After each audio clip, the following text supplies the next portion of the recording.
ओडिशा के कटक से करीब 30 किलोमीटर दूर एक कस्बा है शांतिनगर। शांत दिखने वाला ये इलाका अपनी खामोशी से ज़्यादा एक ऐसे मेडिकल कॉलेज की वजह से जाना जाता है जहां कुछ ऐसी घटनाएं हुई जिन्हें कभी आधिकारिक तौर पर दर्ज नहीं किया गया, पर जिस दर्द को दुनिया दबा देती है वो समय नहीं भूलता।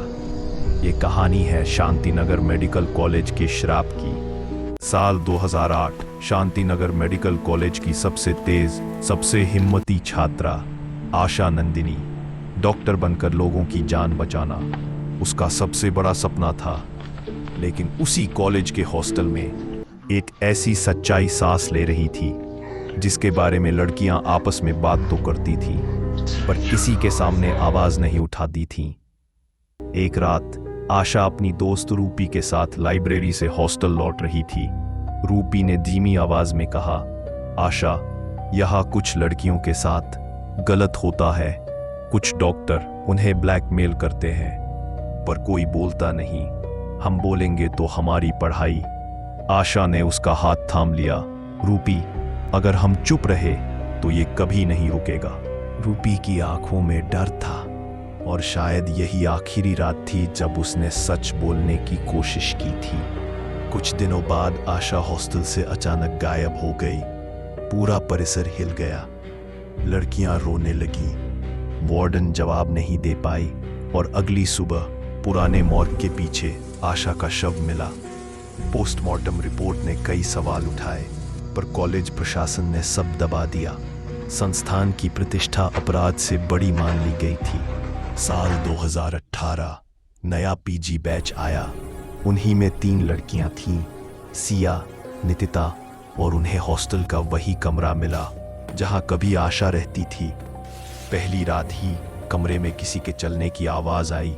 खिड़की अपने आप खुल गई और दीवार पर खून सी लकीरों में लिखा था, सच अभी भी दफन है। अगले कुछ दिनों में कॉलेज में अजीब घटनाएं शुरू हो गईं। आईसीयू में एक डॉक्टर किसी अदृश्य चीज को देखकर चिल्लाया। मॉर्ग में लाइट्स अपने आप टिमटिमाने लगी। पुराने ब्लॉक में रात को किसी लड़की के रोने की गूंज गूंजती रही। पीजी लड़कियां डरने लगी पर सिया को लग रहा था ये आत्मा किसी को नुकसान पहुंचाने नहीं आई, वो कुछ बताना चाहती है। एक रात तीनों लड़कियां हिम्मत करके पुराने हॉस्टल ब्लॉक पहुंची। वहां हवा अचानक ठंडी हो गई। कॉरिडोर में सफेद धुंध बनी और उनके सामने एक लड़की की धुंधली चमकती आकृति दिखाई दी। वो आशा थी। उसकी आवाज हवा में तैरती आई, मैं बदला लेने नहीं आई। मैं चाहती हूं कोई उस सच को आवाज दे जिसे मैं जीवित रहते नहीं दे पाई। अचानक दीवार अपने आप दरकने लगी और एक छिपा हुआ छोटा कमरा खुल गया। कमरे के अंदर पुरानी डायरी, छोटी कैमरा रिकॉर्डिंग, डेटा कार्ड्स और कबूलनामे थे। सबूत जो उन डॉक्टरों को बेनकाब कर सकते थे जिनकी वजह से आशा की जान गई थी। आत्मा ने आखिरी बार उनकी तरफ देखा और धीरे से कहा, अब तुम बोलो। अगली ही सुबह सिया, निकिता और अनामिका सबूत लेकर पहुंची। कटक पुलिस, मीडिया और महिला आयोग के पास जांच खुली।